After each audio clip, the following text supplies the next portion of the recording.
Welcome back to Modern Performance. We are on build day number 1 of the project 1996 Mustang in Pacific Green. Currently we have no name for it, so if you can think of a name, drop it in the comments below. And first things first on the build, we're gonna clean it. It is super dusty. Cobwebs, leaves, you name it, it's in it. If you watched the first video, obviously there are leaves inside. It doesn't smell the freshest in there. Although when I did get it, I did throw some new trees in there. I thought I smelt it. Slightly smelled slightly like a new car. It's but like, there's kind of like a dirty new car. Yeah, but there's dirt and leaves on the seats. In the earlier video, there's a mouse nest in the trunk by the spare tires, which we got to clean up.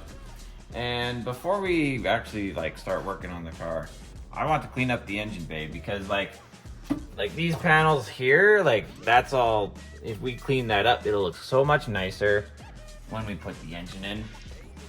So we're gonna. It's all in the little small details. And now is the time to clean it because I can physically hop in the engine bay and get every nook and cranny and get her clean. So we'll cut to the chase. Time lapse starting now. 0, 1, 2, 3. Let's get started.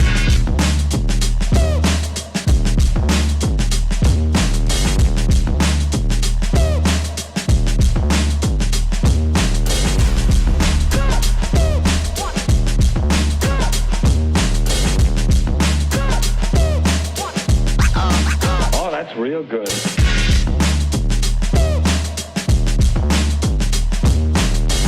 Ain't nobody want to stop me.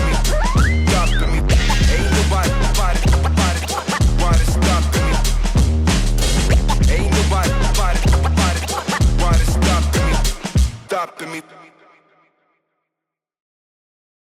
All right, so that little montage took about 2 hours of me and Dean cleaning the car, and she's looking a lot better. So we'll start with the exterior. When it was wet, it looked so deep shine.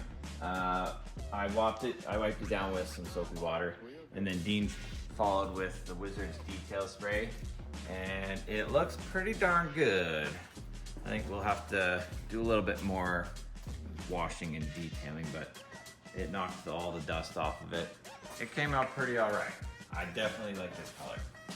And then into the engine bay.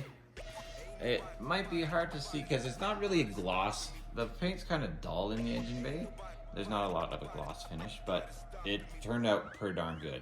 A lot cleaner. Yeah, it's very on the shock towers is where it's really noticeable. Like that's a part of the engine bay you're gonna see. Same by. Yeah, and under the hood too, actually. Had some dust on there, so that's gonna be a lot nicer to some work of those scratches we can just get a spray bomb and color match and freshen that up before we pop something in. Now the big part was the interior. It was gross. Ugh. I had the pleasure of vacuuming the dirt. We wiped down all the interior. All the plastics had so much dust on it. I mean, we could probably go over it again, but it's a lot better now. Yeah, the initial wipe down knocked a lot of dirt off. Yeah, we'll definitely have to do some shampooing of the seats. Yeah, there's some stains, especially on the back seats. Yeah, but one of the stains on the back of the seats actually came off. It was like a greasy boot stain. Just wiped right off. So at least we got some progress. There's some really chintzy floor mats that those I think they're covered in dog hair and they're like paper thin. Yeah.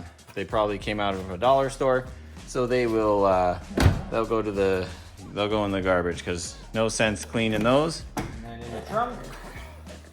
Whoa, big progress. Wow. I guess we'll slide that back there. Well, we got rid of the mouse nest. That's big. And then, we moved the stuff that was out of there. I guess we forgot to wipe down those, but we'll get there eventually. Can't get everything. But knocked out a lot of dust out of there. And so I am feeling much better about my purchase. So, definitely. And especially once the car is done, once the car is done, I'm not gonna want to clean the car. Like once all the mechanical stuff and engine and training are in, that's the last thing I'm gonna want to do. So yeah, she's nice and clean. I feel so much better about it. It doesn't smell any musty anymore on the inside too. So yeah, so like, subscribe. In the comments, let us know what we should name the car. Also, what engine we should put in it. And yeah, if it ain't broke, go drive it.